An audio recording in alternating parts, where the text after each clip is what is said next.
안녕하세요.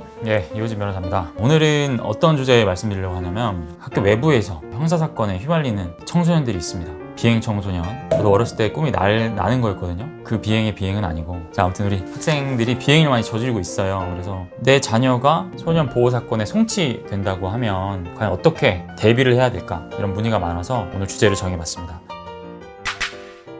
자, 우리 학교폭력 절차는 제가 말씀드렸듯이 일종의 행정 절차입니다. 학폭이라는 걸 열어서 그 징계를 결정해서 그 생활기록부에 기재하고 징계들을 집행을 하고 이런 행정 절차예요. 근데 형사 절차는 다릅니다. 별개의 독립된 절차고 학교에서 때렸다, 폭행을 했다, 내지는 상처가 발생할 정도의 상해를 했다라고 하면 학폭위 사건으로서 폭행상해도 되지만 별도로 그 형사고소를 할 수도 있습니다. 그래서 이제 진행되는 절차가 이 형사 절차고 만 19세 미만의 소년 같은 경우에는 소년법이 적용될 수가 있어서 소년 재판을 받게 될 확률이 굉장히 높습니다. 100%는 아니지만 그때 이 소년 재판을 정식 용어로 소년 보호 사건이라고 이야기를 합니다. 그 소년들의 형사 절차를 특별히 정한 법률이 소년법이에요. 학생들이 잘못하면 통상 소년 재판을 받게 되고 소년 보호 사건으로 회부가 된다라고 보셔도 크게 다름이 없을 겁니다. 소년법 제4조 제1항 제1호에 보면 그 소년법의 규율 대상 소년들을 죄를 범한 소년이라고 나와 있어요. 그래서 이걸 이제 범죄 소년이라고 하고요.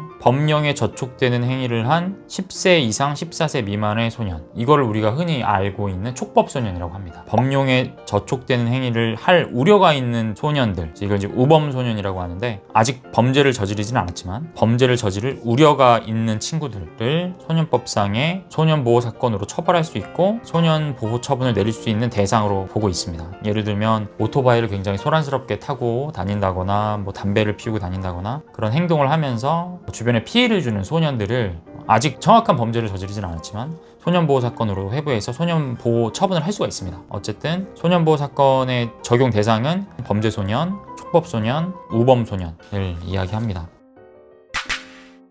자, 만약에 소년이 잘못해서 고소 내지는 고발을 당했어요. 그러면 경찰에서 조사를 받습니다. 고소인이 있다면, 피해자가 있다면 피해자가 먼저 진술을 하고 그 다음에 피고소인, 그러니까 죄를 범한 학생이 이제 조사를 받고요. 그 다음에 이제 만약에 혐의가 정말 있다라고 인정이 되면 만 14세 이상의 범죄 소년 같은 경우는 검찰을 한번 거쳤다가 검찰에서 이 사건을 일반 형사법원으로 보낼지 소년 사건으로 보낼지 결정을 합니다. 좀 경미한 사건 같은 경우에는 소년 사건으로 보내요. 그럼 이제 소년 재판을 받게 되는 거고, 그 다음에 촉법 소년 같은 경우에는 무조건 검찰을 거치지 않고 경찰에서 법원으로 가게 돼 있습니다. 그러면 소년 재판부로 사건이 송치가 되고 거기서 접수가 되면 재판부가 배당이 되고 사건 번호가 나와요. 그 사건 번호가 적혀져서 법원으로부터 소환장이 옵니다. 소환장이 만약에 집으로 왔으면 어떻게 해야 되느냐, 일단 변호사 선임 여부를 좀 고민해 보시는 게 좋습니다. 사안이 중대한 경우에는 저는 무조건 변호사 선임을 하셔야 된다는 거를 강조드리고요. 그 다음에 이제 본인 생각에도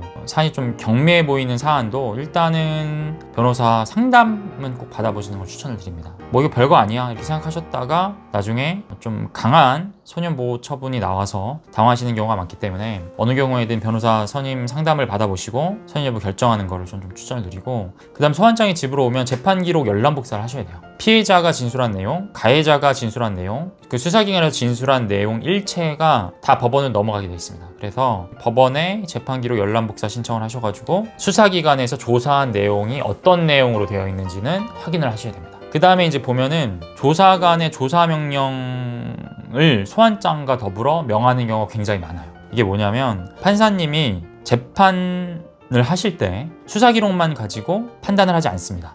대부분 법원 내지는 보호관찰소에 배정된 조사관이 학생과 학부모를 불러서 그 학생의 성장 과정이라든지 가정 환경이라든지 부모의 소득 수준 이런 것도 물어보고, 그다음에 왜 그런 범죄를 비행을 저지르게 됐는지 이런 것들을 물어보고 그 심리 상담하는 것처럼 조사서를 작성을 해요. 그리고 그거를 재판부에 제출을 하게 돼 있습니다. 그래서 그거 보고 보호 처분을 결정하는 데 참고를 하는 겁니다. 그래서 조사관의 조사 명령이 나오는 경우가 많기 때문에 법원 또는 보호관찰소로 가서 조사관의 조사 명령 참여를 해야 되는 것이 세 번째. 그리고 이제 재판 날짜가 다가오면 통상 일주일 전까지 의견서 제출을 합니다. 변호사 선임했으면 변호사님이 알아서 해주실 거예요. 재판에 앞서서 소년의 입장이 어떤지, 이 범죄 혐의를 인정하는지, 인정하지 않는다면 왜 인정하지 않는지, 인정한다라고 하면 어느 부분에서 인정을 하는지, 인정을 한다라고 하면 또 양형 주장을 해야 되겠죠. 이러이러한 사정에서 이렇게 범행을 저지르게 됐고 선처를 구해야 할 이유는 이렇다 라든지, 어찌됐든 판결에 앞서서 본인이 법원 재판관에게 피력할 수 있는 내용을 담은 의견서 제출을 하시는 편이 좋습니다.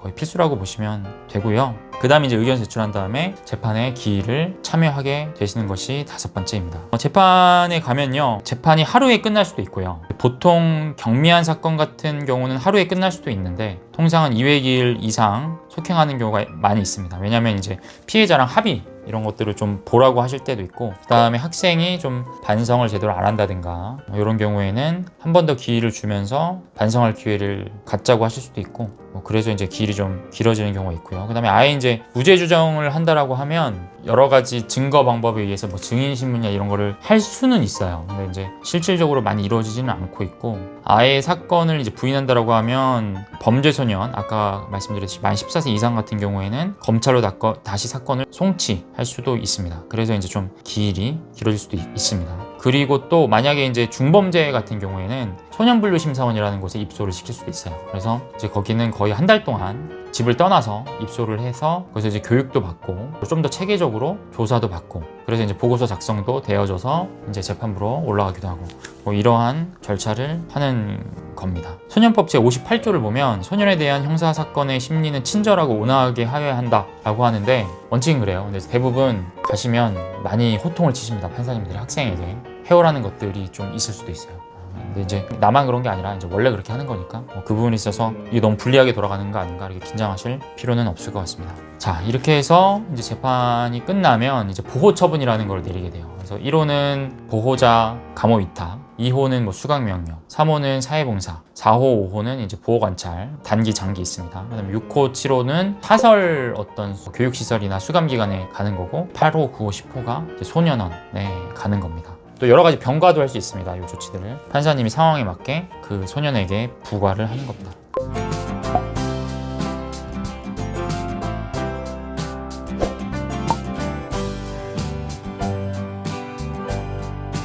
자, 오늘 소년보호 사건에 송치되면 어떻게 해야 되는지 제가 절차 안내하면서 간단하게 말씀드려봤어요. 궁금한 점 있으시면 아래로 댓글 달아주시고, 제가 또 조만간 조금 더 자세하게 강의 형식으로도 한번 만들어 볼 생각이 있으니까요. 반응이 좋으면 그렇게 한번 또 제작해 보도록 하겠습니다. 오늘 여기까지 하도록 하겠습니다. 감사합니다.